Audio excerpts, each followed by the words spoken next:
Welcome back to the Punk Lounge. It's another episode of Rachel Plus One, where I take you behind the scenes and beyond the stage. Today, we are in Newark Airport because we are about to get on a plane to go to Iceland to explore the Icelandic punk rock scene. So, come along, you guys. I got a plane to catch, and we'll see you in Reykjavik. Bye. You think you're so clever, cause your face is good. You're still living with your mama, you can't afford to break the rules. It's easy to talk about anarchy when you got a place to hide. It's easy to be a communist when there's pay for the right. Hey guys, I'm at my hotel in Reykjavik. I'm headed out in a minute to go downtown to go to the Punk Museum and bring you guys with me. But I wanted to stop for a minute and just kind of give you a why the heck are we here? What's my connection to this place? Last year, 2017 January, went to Iceland for the first time. I had never been. I knew absolutely nothing about it. My husband wanted to go. I'm kind of up to travel anywhere. And I knew about the Northern Lights and I knew who Bjork was, and that was about it.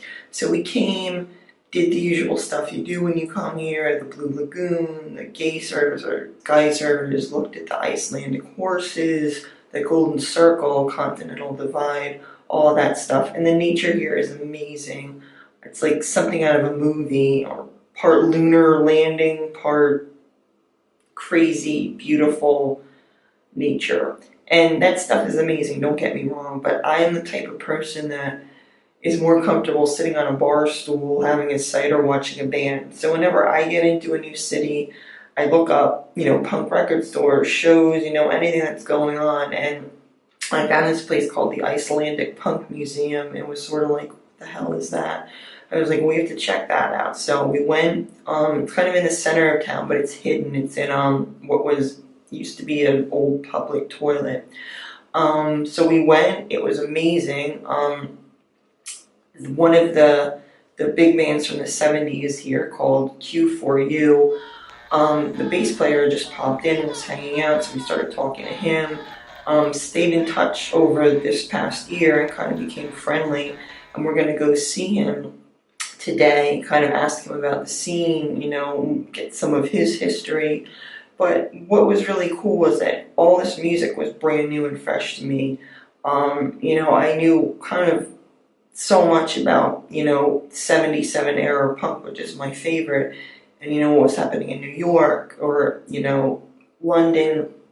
But all this other stuff was happening in the 70s and 80s in Iceland that I knew nothing about. So it was, finding this really fresh, exciting, pocket of music that I could explore. And when I came back and talked to people, not a lot of people knew about it either. So I think this will be fun to go along, kind of learn about with me and see what it's all about. So I'm gonna put my shoes on, get dressed, and I will see you downtown.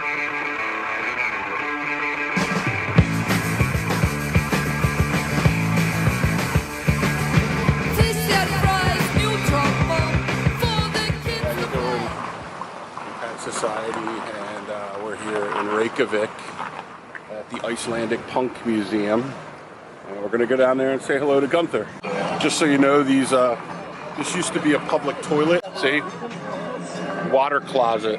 No water closet. Now it's a punk museum. Come on down.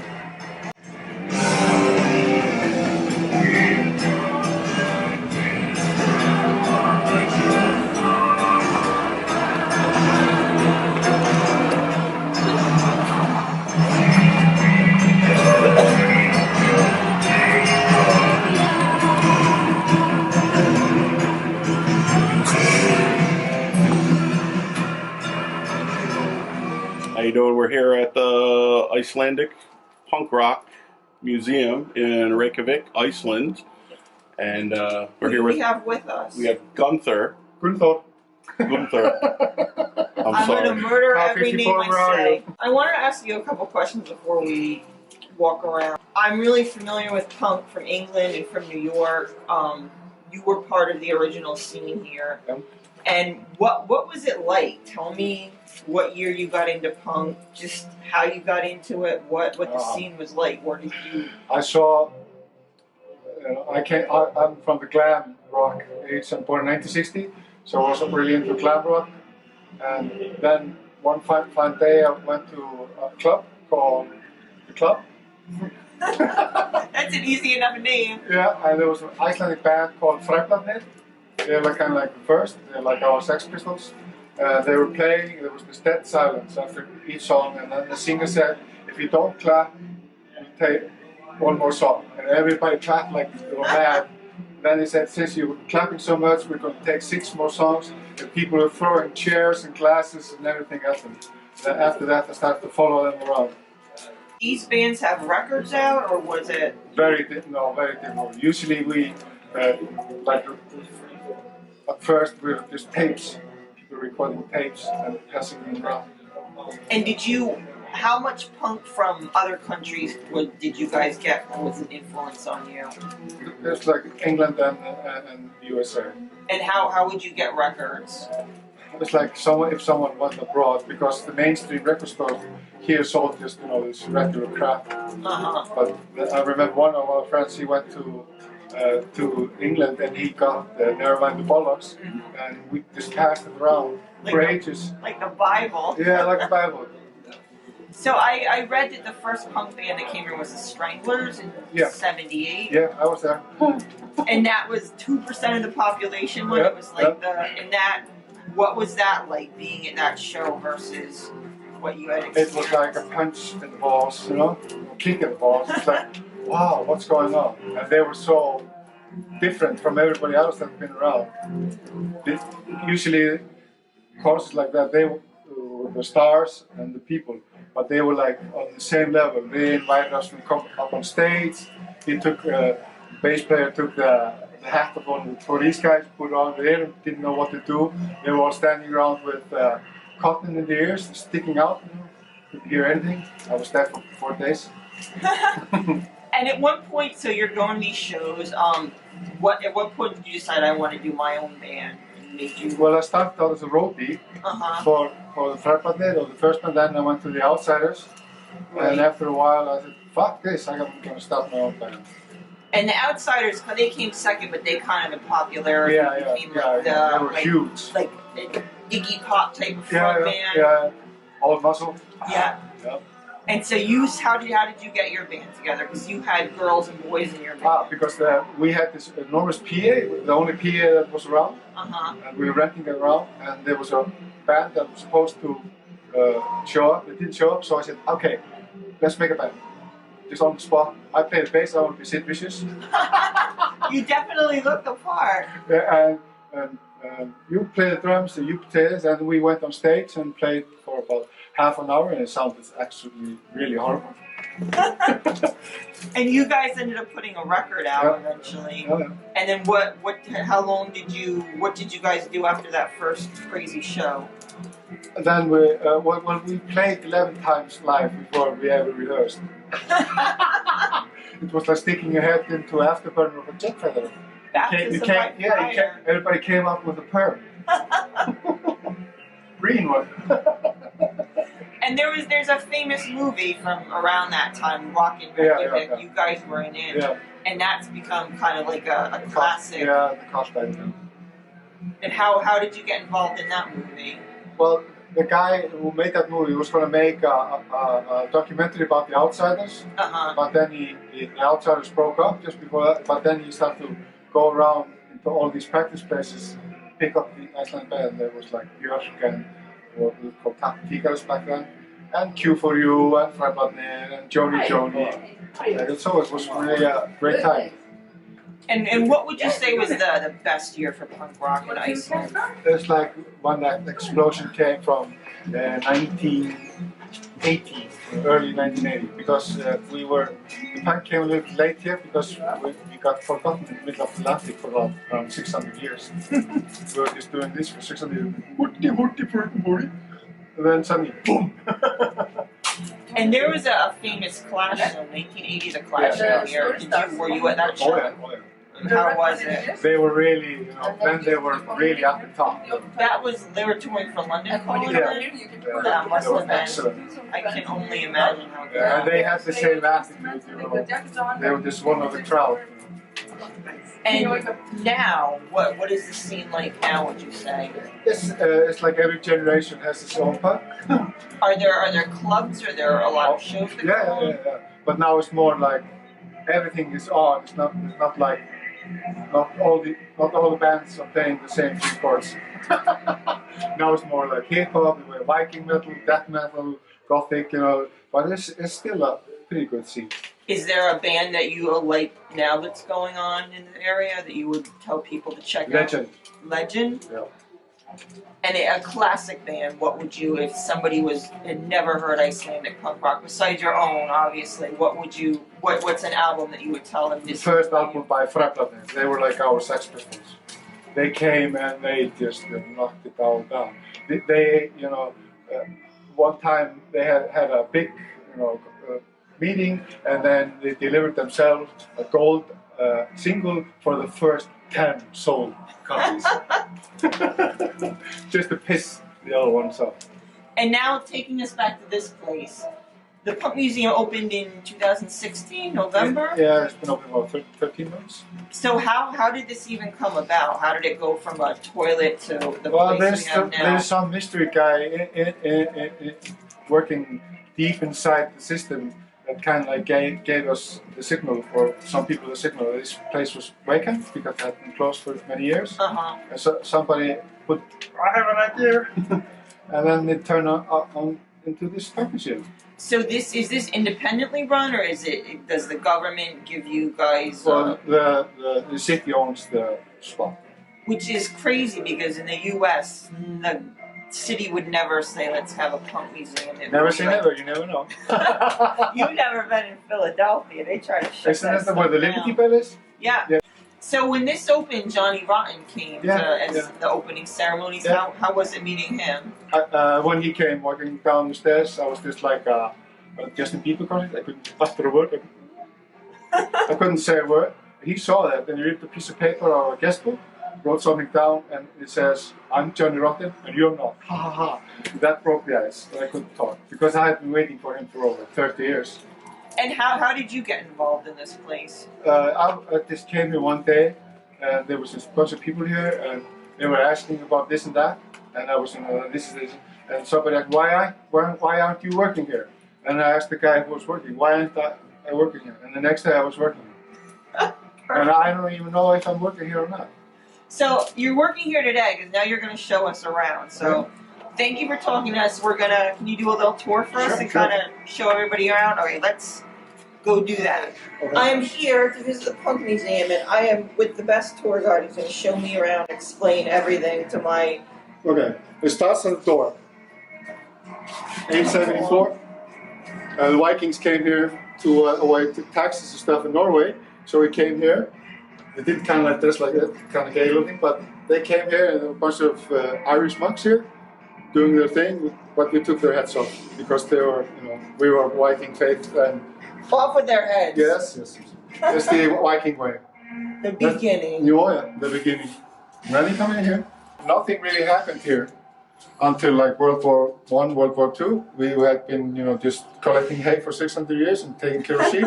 You can see the Americans, when they came and occupied us, first the British came, then the Americans, they came with records, they came with all kinds of stuff that we didn't even heard of. Like Coca-Cola, mines, bombs, and nice airplanes like the B-17, and all kinds of stuff. And here you can see how it was, Led Zeppelin came here, and then we had the American Forces Radio, that had a lot of influence also. We didn't have a TV here until 1968. 1968. I hadn't seen TV until I was around 8, and then we started to get, American Forces Radio, both the radio and the TV. And there I heard, when I was having my, youth crisis, there was a show called King Biscuit Flower Hour, and I could hear rock, rock, rock away beats, and I said, I can do that. And the rest is history. Let's move on. 1974, it was like, the scene here was like all the same people were in the same band, everybody were friends, but the music really did suck. But then, 1978, Stranglers came here, and they really blew us apart. And that was really the first punk thing around here. You can see how people are here, how they are dressed and how they look. We all look like we're doing a Smokey concert, and the next year everybody had a mohawk. Icelanders are like that. We do things very fast. So talk about the Clash there too. Yeah. They came here, and when they were promoting London Calling, and this is one of the best gigs I've ever seen. But here you can also see Freplarnir. Those are like our pistols. They are really the first. They opened the door, and everybody else walked in. This is actually plastic. Here, Freplarnir, from one of the first gigs. You can see, they were really obnoxious back in those days. They more or less told the establishment to fuck off. Outsiders. They were extremely popular. They were like, the singer looked like Iggy Pop. And the guitar players, this one and this one, the Pollocks, half American, half Iceland. Their dad was from the base. And you hear me on the right as a roadie. I just smuggling myself on the picture. One gig by the Outsiders. Someone was messing around with his wife. He told him, take a solo, Danny. And he took a solo, and he jumped on the stage, knocked the guy out, and stepped on stage and came right on cue. Pretty good. If you didn't have this, you were kind of like out.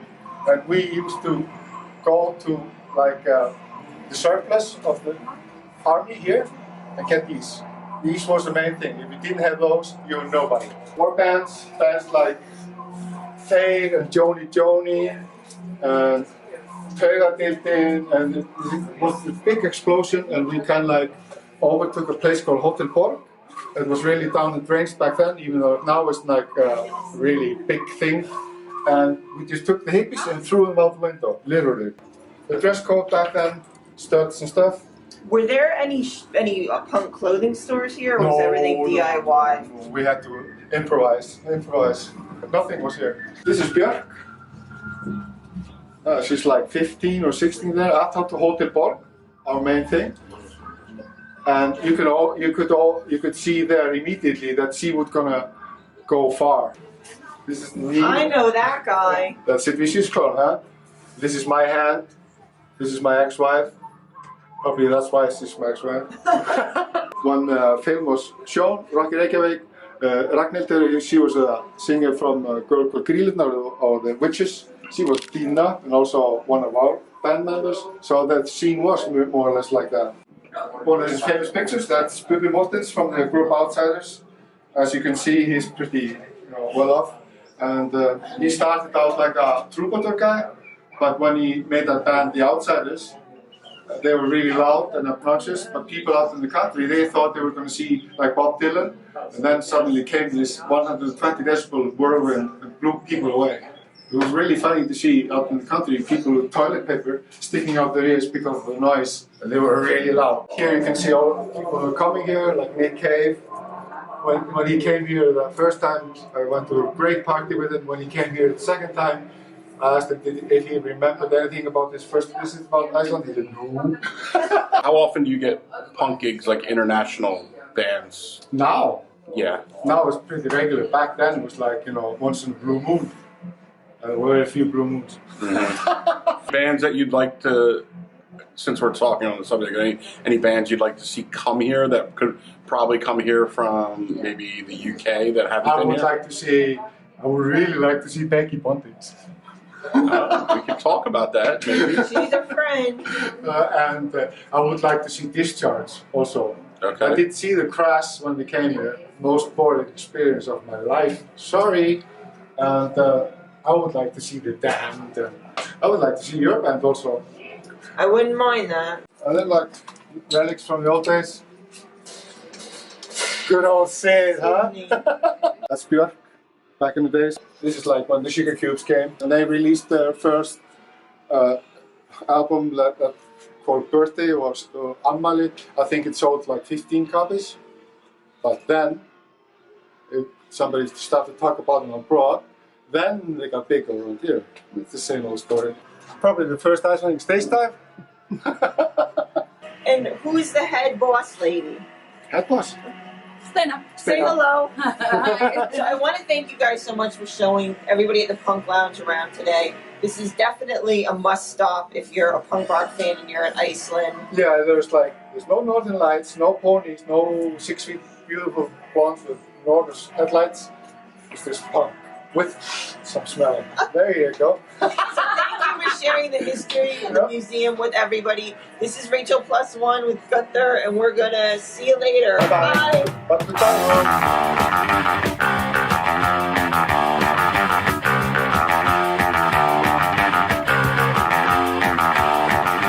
Rachel back. I'm in my hotel in Iceland here, and I ran into someone that I think you guys would be interested in hearing from. We're here at Reykjavik Lights in Reykjavik with Laurie Driver. He was the original Adverts drummer. Had played in all the classic Adverts material. Hi guys, hi folks, how you doing? I was born in South London, but I lived in East London and West London. Not Newgate, Amber Grove. Same area as Lemmy. You were telling us that you actually went to school with Paul Cook and Steve Jones of the Sex Pistols. I went to school with Paul Cook and Steve Jones, where me and Steve Jones were in the same class all the way up. Oh, nice. So we was about 13 and then we left school. And you actually saw you were telling us about one of the legendary gigs. It was the Nashville room, which was, I think it was 1976. Yeah. And, But with the Pistols. Yeah. We saw that. I saw that. That's really Actually, it was the Pistols that, really wanted to get me going and doing the same thing. Mm-hmm. And you were on one of the legendary compilation albums, and I know a lot of bands don't like the performance, but the Live at the Roxy Club record, that's that's a major compilation in the history of punk. There was Johnny Moped, Eater, Slaughter the Dogs, Wire, you guys, the Adverts. It's all the original first wave of punk bands, really. Now, what was it like to play the Roxy? Because now it is a Speedo shop, so they sell bathing suits. Well, you said you went down it, right? And you see how big it was down there. Yeah. That place used to be packed solid. Uh-huh. In the beginning it wasn't, there was only a few people. But then suddenly just... How long till when your initial involvement in the band until the punk scene exploded and it got too big for the local clubs anymore? Well, we didn't really experience any of that. We did about 9 gigs in the Roxy. Then we went on tour with the Dams. And then we did our own tour. We did a tour with Iggy Pop. And then we did our own mainline tour, and we never came across that. No. What was touring with Iggy Pop like? Well, that's an interesting story there. But I'd rather not say that. Edit. What? Look, for fuck's No, sake. ready quick. I want to ask you, just because some of these songs here, Gary Gilmore's Eyes been covered by numerous bands, Special Duties, everyone. What do you have there been any Advert songs that have been covered that you particularly are fond of or do you kind of think I did it better or? Well, Jay Retard did that We Who Wait. Mm-hmm. And Yeah. We Who Wait was one of my favourite songs. The Adverts. And I liked his version. You guys did some BBC sessions too, right? Yeah, we did the John Peel show. How was it? I mean, he's a famous. If it wasn't for John Peel, punk would have never gotten in the hands to most of the people in the British Isles. But I wouldn't go as far as to say that. But yeah, he was instrumental in it. Yeah, he had a big part. He played a big part in it. So was he? He was the only one that would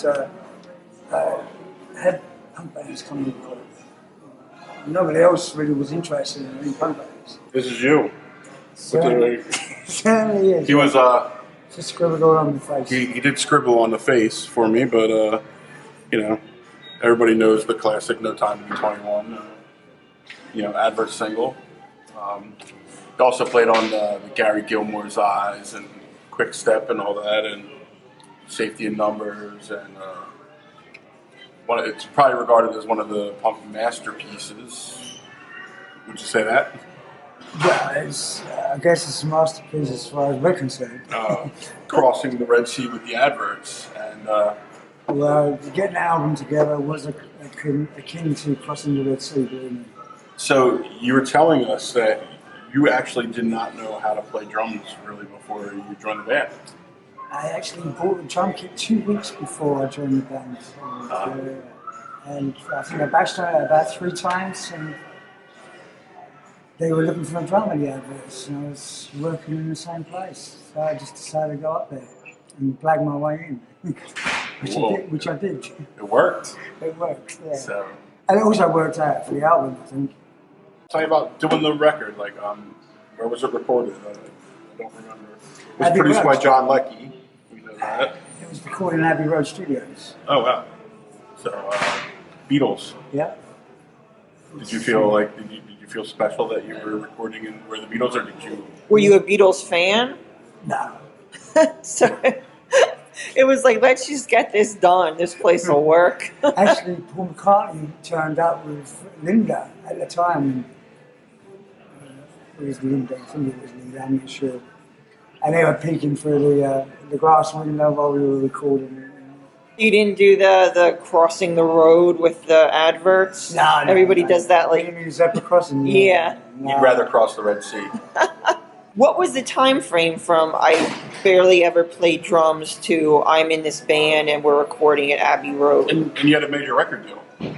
But that was, we got the first record deal and the first single. Uncle Wonders. There was it just like, was it pressure? Was it like I'll figure this out as I go? Was it like I don't give a fuck, I'm doing what I do? And Basically, that's what I thought. You know, I enjoyed what I was doing, and everything else was everybody else's problem, more or less. And you guys did a pretty crazy tour with the Dam you had mentioned earlier. That had some fun stories attached to You want it. to talk about any about that? Any of the gigs that were memorable or anything? Well, yeah, there was a couple of gigs that are really memorable, but I can't remember which ones they were. But, like I told you earlier on in the story of me dislocating Dave Vanian's shoulder accidentally, and he ended up having to dance around on stage with his arm in a sling. The rest of the band, Damned, were pretty pissed off with me. It was an accident, but he was okay about it. You know? So you didn't get. But there was a story that I saw on the internet sometime that. So we're putting a rumor to rest. So. Well, the story I read on the internet was that he wanted me to push him down a flight of stairs in this shopping trolley, which was total bullshit. And your punk name, how did that come about, Laurie Driver? Well, I used to borrow people's cars without permission. A lot of them. There was one time we stole a pink Rolls Royce.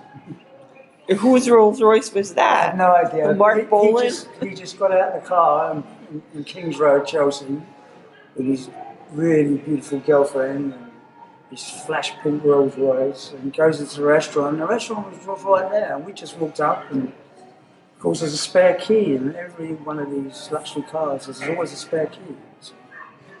So we knew where those were, the keys were. He got in the car, started up, and he's sitting there with his girlfriend. Suddenly he looks over and he sees us in the car. We went, he was off in his pink car down the King's Road. So we're in Reykjavik, Iceland.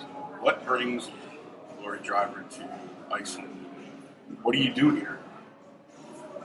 Well, a woman brought me here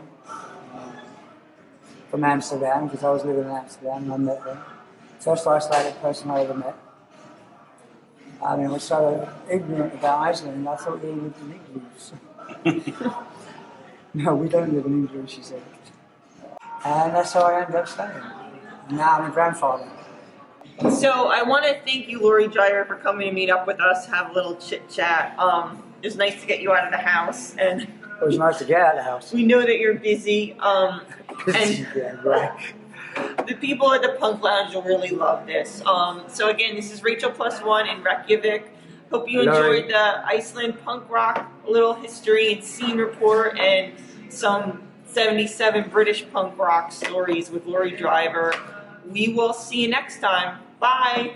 I wanted to take a quick second now that I'm back in Philly and editing and really thank Laurie Driver for sitting down with us. It's not mentioned in the video, but it's the first time he was interviewed since he was in the Adverts, so it's a lot of stories and his history that hasn't been told. And now going back and listening to those early Adverts recordings, it gives me a better understanding. There was always an urgency and an earnestness to those songs that really spoke to me, and I didn't get to them till they were probably almost 20 years old when I was a teenager in the 90s.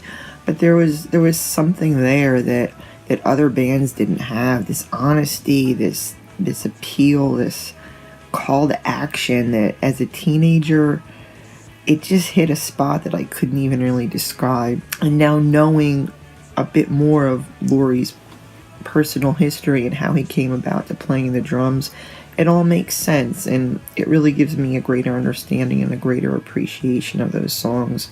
I mean, I thought the new church needed me, and that was a almost 20-year-old record at that point, so I think that freshness holds up, and I think it's still there today for anyone discovering it for the first time. So thanks, Laurie, for sitting down with us.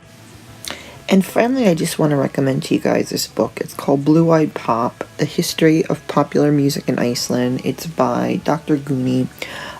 It starts in the 1800s, goes up to today. Lots of stuff about punk, a lot of the bands that we saw in the museum. It's on Amazon. Unfortunately, it looks like it's out of print, so it's a little bit pricey right now, but worth getting your hands on if you can. There's our friend Gunnthor from Q4U. I had such a fantastic time on this trip. I hope this video whets your appetite a little bit for what's out there in Iceland, and I hope you guys get to go soon and experience it for yourself. Obviously, this just scratches the surface, and there's so much more. The people there are amazing, the country is beautiful, and it's such a vibrant music scene. So I hope you guys had as much fun watching this as we did making it. And for Rachel Plus One, until my next adventure on the Punk Lounge, I will see you next time.